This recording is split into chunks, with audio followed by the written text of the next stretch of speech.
presented by Aryan Films, Sahadganj। प्रेम से बोली बाबा बासुकीनाथ की।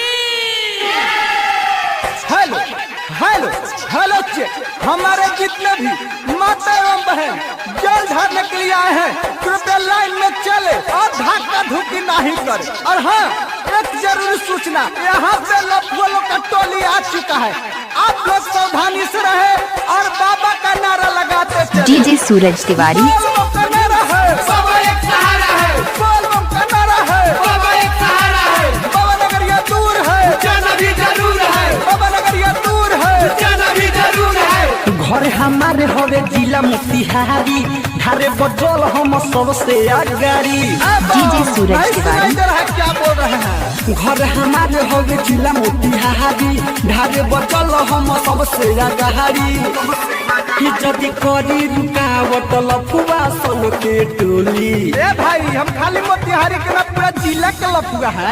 मार देम गोली देव घर में दे बोली, मार देम गोली देव घर में दे बोली, मार देम गोली देव घर में दे बोली, मार देम गोली चल धारी में दे बोली। तो कहते हैं नीम की लकड़ी कोई चंदन से कम नहीं, कहते हैं नीम की लकड़ी कोई चंदन से कम नहीं, और मेरे बाबा का धाम कोई लंदन से कम नहीं।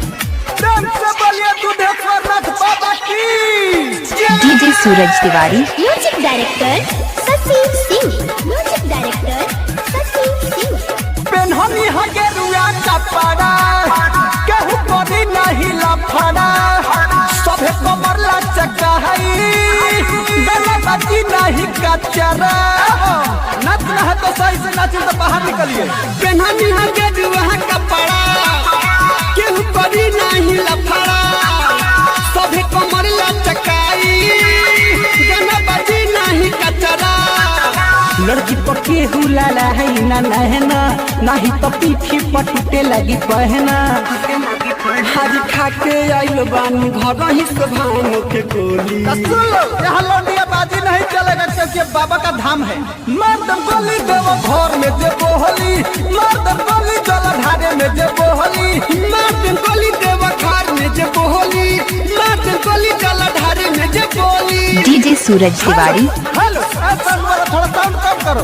एक आवश्यक सूचना, हमारा सिला फ्यूज टीम की तरफ से सभी कंवरिया को हार्दिक हार्दिक अभिनंदन करती है और करती रहेगी। Recording by Sheela films, DJ Suraj Tiwari. जिला छाप जिंदाबाद, जिंदाबाद जिंदाबाद, जिला छाप जिंदाबाद, जिंदाबाद जिंदाबाद। हमारे टीम की गौरी हेमंत जी नहीं दिख रहे, कृपया मेरे बात को सुनने में साउंड के पास आए। बोल बम का नारा है, बाबा एक सहारा है, बोल बम का नारा है। सुना शशि राइटर राधे, जाला जनी आगे आगे, लाइन में रह तू खड़ा है, नहीं तो लाठी लगी बाजे।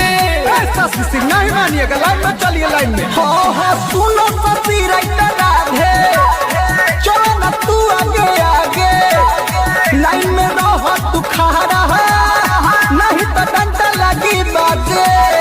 रोहित गुडू बस के बोला हवा, निकलिस कन्हैया के गाना बजावा, होके भगवती में मगन डीजे पर सब के हुडोली। सब कंवरिया बम मेरे डीजे के पास आके नाचे। मर्दन गोली देव घर में दे बोली, मर्दन गोली देव घर में दे बोली, मर्दन गोली चला ढारे में दे बोली, मर्दन गोली देव घर में दे बोली। डीजे सूरज तिवारी।